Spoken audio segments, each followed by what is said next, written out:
My name is Nayaswami Hriman. I've been serving for nearly 30 years at the Ananda in Seattle, Greater Washington area with my wife Padma. And our topic today is meditation tools for upliftment. Yesterday, Padma and I met with our old friends. They're both old friends and old friends. Prem Shanti and Om Prakash, who at different times in their lives served in Seattle for a number of years. And Prem Shanti gained the reputation for, it took her some years, she reported, but she came up with a phrase by which she could respond to the fertile brain of her husband and his unceasing flow of ideas. She would say to him, "Om Prakash, some of your ideas are better than others."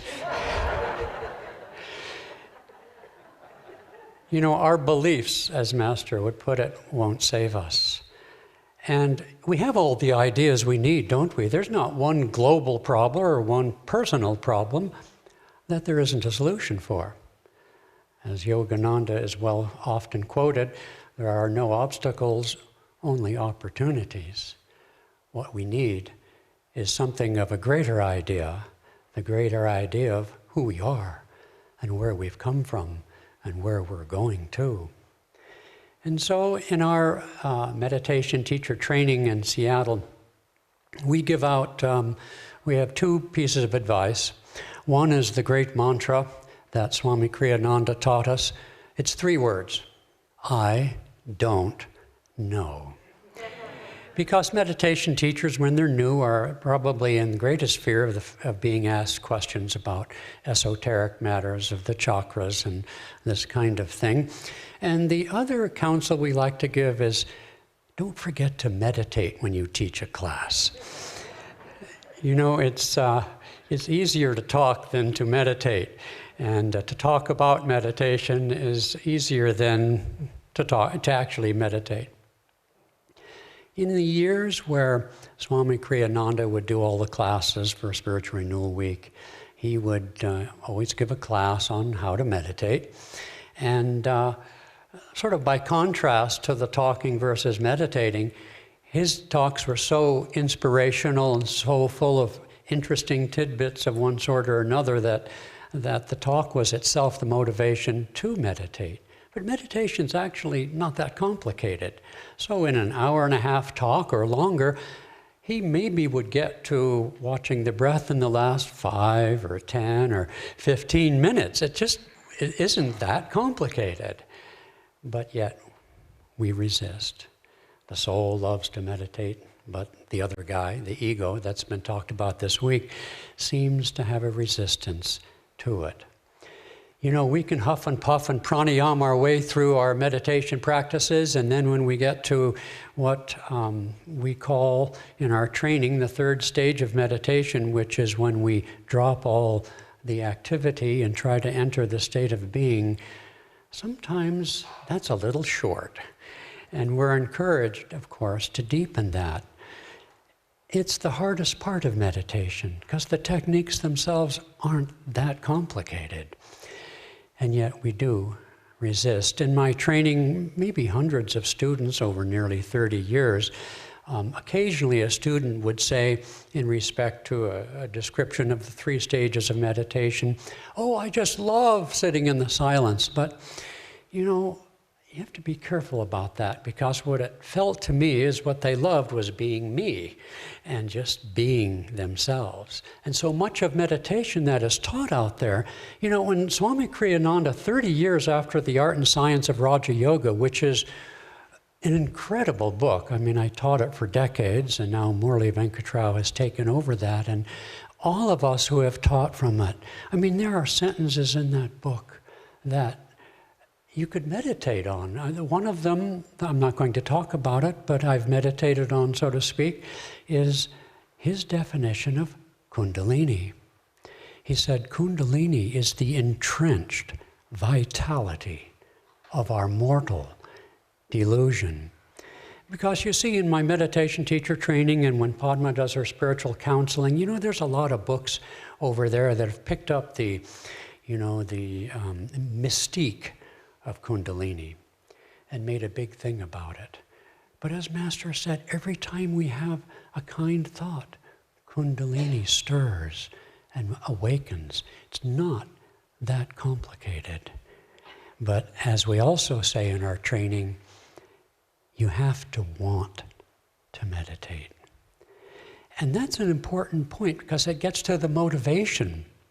You know, when Master described, I think in Los Angeles, perhaps it was Davy, made this quote, which I often have done myself, when he had an experience in cosmic consciousness, he came out of it saying, I cognize the center of the Empyrean as a point of intuitive perception in my own heart. And in the essence of the Bhagavad Gita, Swamiji says that the divine self resides here. The ego here, the enlightened ego here. And so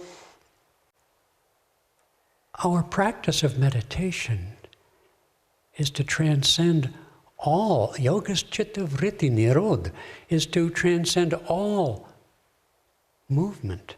And yet, as Krishna says, you cannot achieve that actionless state without taking action.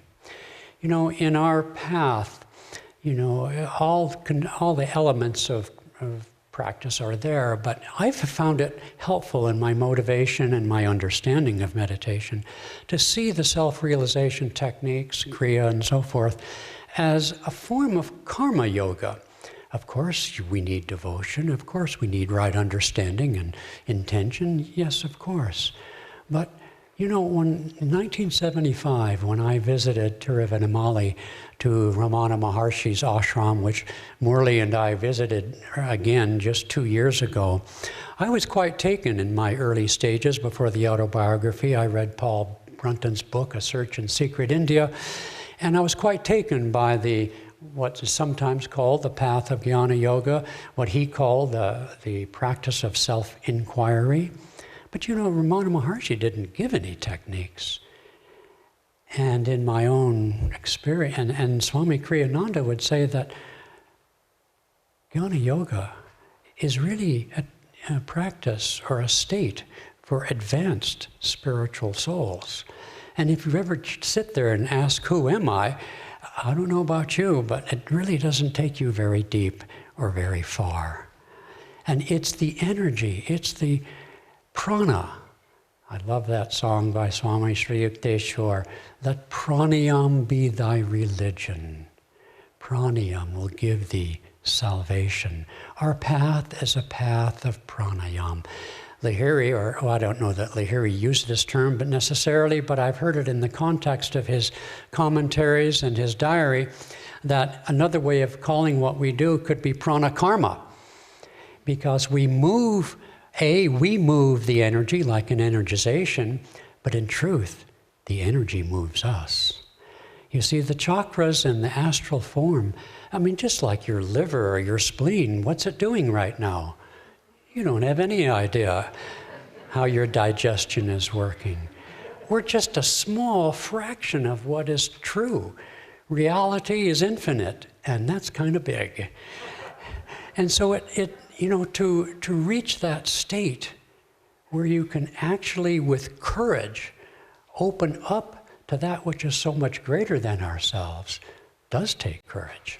And when Swami wrote that book, Awaken to Superconsciousness, 30 years after Art and Science, which text we use for our meditation teacher training, it's like he took it a step further. And he called it Awaken to Superconsciousness. You know, I don't know, maybe someone here does, whether Yoganandaji coined that term. He may not have coined the term superconsciousness, but he might as well have. It's an excellent term. But what that book symbolizes or offers to those who read it is that meditation is something far greater than just our own thoughts, which is how much of meditation is taught these days. I participated many years ago with a combination of other churches, and we wanted to do a peace meditation in downtown Seattle. And I had to convince them in the public meditations to have a little silence. It's not the norm, Okay? And I love mindfulness if it brings people into greater awareness of their subconscious impulses. That's wonderful. It can be very enlightening on that level. But it's still just a fraction of the truth that will make us free. And we've been so blessed with that understanding, but to get there is not easy. To get there takes a lot of courage. And that resistance that we find to meditation, this is why it took me years to discover. I used to teach meditation in the early years, and I think, well, they already bought the class and they're here to meditate. Why would they need a talk on the benefits of meditation or anything motivational, right?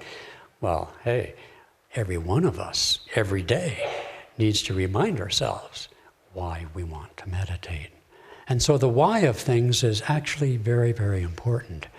And as I say, you have to want transcendence, not just to huff and puff, not just to have a lovely visualization, not just to learn more about yourself, watch those silly thoughts that you're not going to remember 2 seconds afterwards. We actually have to want to be still and know. You know, Swami pointed out over the time, I don't know that it's in print anywhere, but something that was meaningful to me, given my own temperament. He said that the key to the monkey mind isn't the mind, it's the heart. And that's why we pray and why we chant. But also he gave a wonderful visualization in that Awaken book.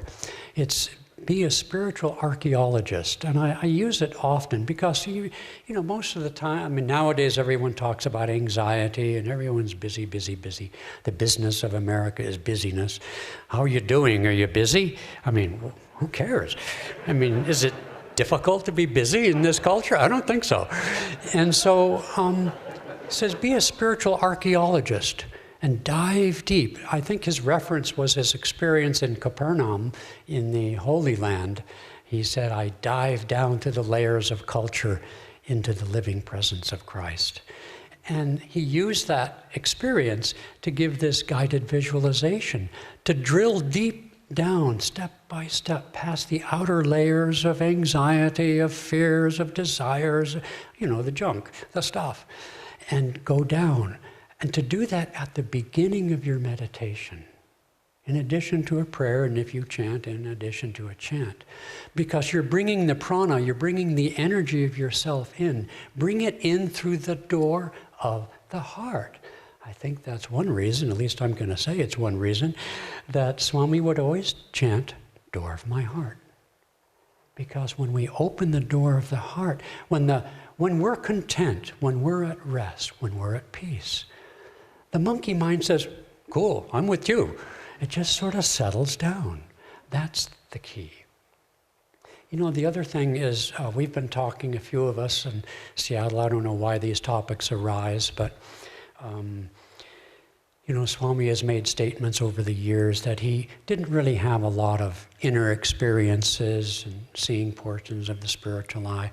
Well, you know, there's a story of Ramakrishna that Ramakrishna, he said, I'm holding the keys of God realization from you to his great disciple, Swami Vivekananda, so that I can squeeze a lot of work out of you, and then you get it. And I think some of the things Master said to Swami, your life will be a life of service, and then he paused, and meditation, and other things that he said, including you'll find God at the end of life, and death will be your final sacrifice. And Swami would sometimes say, what sacrifice is that? But anyway, I think something very similar was in Swamiji's life. He had a lot of work to do. He was the most accessible, most prolific, most giving direct disciple, bar none. And however diffident he was about relating his inner experiences, number one, that tells us we should do the same, okay? Because I've taught a lot of meditation classes and Raja and all those things. You know, people like to talk about those things. I understand that, but they don't really mean that much, okay? If they had a meaning, they'd have told you. They're signposts to help us concentrate. Patanjali says any of these astral perceptions are simply there to focus your mind, and then by degrees to absorb, and then by degrees to transcend them completely. Okay? They're just like meditation techniques, nothing special. And yet, when I look back over Swamiji's life, he radiated all the 8 aspects of superconsciousness. It was his life dharma to serve and to give.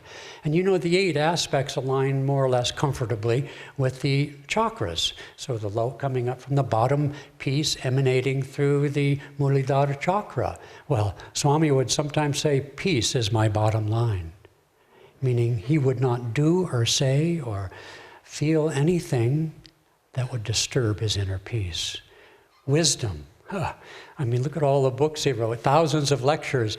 And the books that I think many of us treasure the greatest, his magnum opus of the essence of the Bhagavad Gita, his autobiography, The New Path, Promise of Immortality. Wisdom, he had wisdom for breakfast, as he might have said.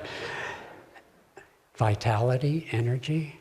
My Lord, he was at death's door more than the cat, more than 9 times. He had tremendous energy. He said, I feel like I'm sitting on a volcano. Acceptance, love, devotion. You know, in the early years, his devotion was a little bit held in. Not a lot, but a little bit. But as the years went on, it was unrestrained. Calmness, my goodness, under intense persecution, intense all sorts of things, he radiated goodwill and connection, deep calmness. And at the end of his life, in the final years, he was like an overflowing chalice of bliss. That leaves us the last 2, which are generally considered internal, light and sound. Ever listen to his voice?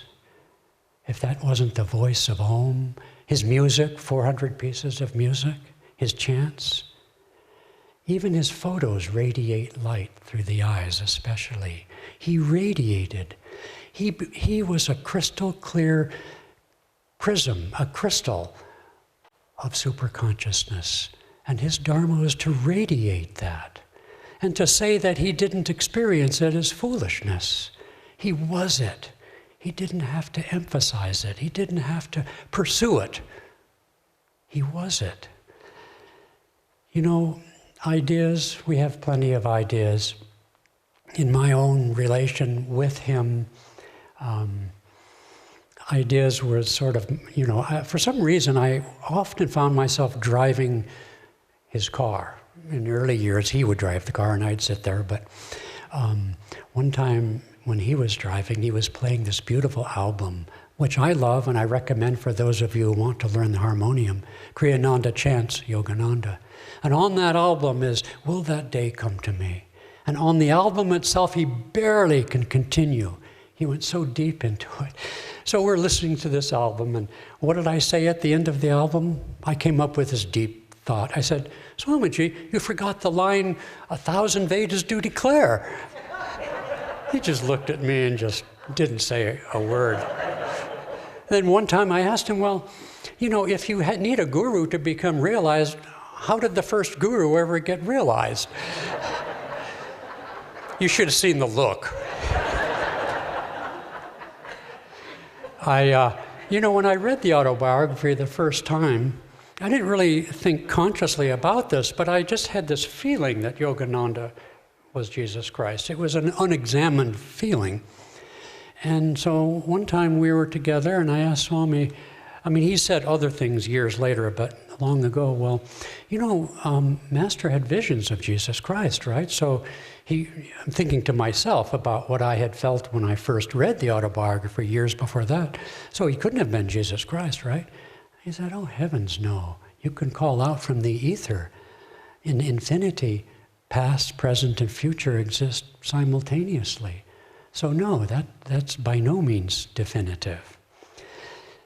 One time he was writing, I think it was his Revelations of Christ, because he commonly would send out drafts of his chapters on books to a group of us. And One time he did a reading on, it's a beautiful story, it's very short, in St. John's Gospel, chapter 9. It's the story of the blind man along the road, and, you know, oh, Master, why is this man born blind? Because of his parents or whatever. And it was an opportunity, one of several that Jesus had, to remark on, reject, or accept reincarnation, which he's managed once again to sidestep. So we were emailing back and forth on that chapter, and I don't recall exactly, but I took exception to something, or at least had a different point of view to whatever Swami had written. And we went back and forth and ended up in a stalemate. So on his next visit to Seattle, we're sitting there in the car, and this time I'm driving and he's sitting. And so because it was unresolved, I knew I needed to do something. So I said, well, I guess I was kind of a pill, huh, sir? And he said, yes, you were kind of a pill. And so, okay. And, you know, it really doesn't matter, because Master left a lot of things unsaid. You know, he said the human body was, he confirmed the Genesis in saying that the human body was caused by the direct action of God, but he'd never explained why. And Jesus also, when these great avatars come, and Swami too, he would give us the techniques. He didn't really say a whole lot about it. Nowadays we say a lot, you know, and people seem to need that, and it's perfectly fine. I guess it's our job to explore these things. But nonetheless, when you get right down to it, we have to understand that our mind asks these questions, and it's perfectly fine. But don't stop there. That's really my point. You know, Hong Sa gives to us the point of concentration at the spiritual eye, like Yondev talked about. You know, there's some very interesting aspects about how the brain works. Again, things are being discovered. I think energization someday will be subjected to scientific studies and will be proven to be the exercise of the future, as in fact Master said it would be. No need for dumbbells, you know. And so there is a lot yet to be done on the path. And when, you know, Swamiji was told that his life's work to lecture and write, and he said to Master, well, haven't you written everything? Well, Master was shocked that he would even say such a thing. So we do have a great work to do in the exploration of the science of meditation. But in that exploration, sometimes I fear we're going to forget to meditate, because it's so much more interesting to talk about it. Here I am talking about it. But with Hong Sa and Om, a slow starter, a big finisher, Swamiji would say, I find that has been true of all the techniques. It's all about tuning into energy, first controlling it, and then realizing that we don't control it, and then letting it go. The process is not complicated. But you have to actually want it. You have to actually want to transcend your own thoughts, your own fears and desires, your own little personality. And over the years, you begin to realize how superficial and useless are our opinions. My friend Nayaswami Hriman once long ago, many, many decades ago, I remember her saying that you're not really on the spiritual path till you decide your opinions are not worth that much. And I would add also to that the thoughts. So let's go deep in the inner space of God realization. Thank you.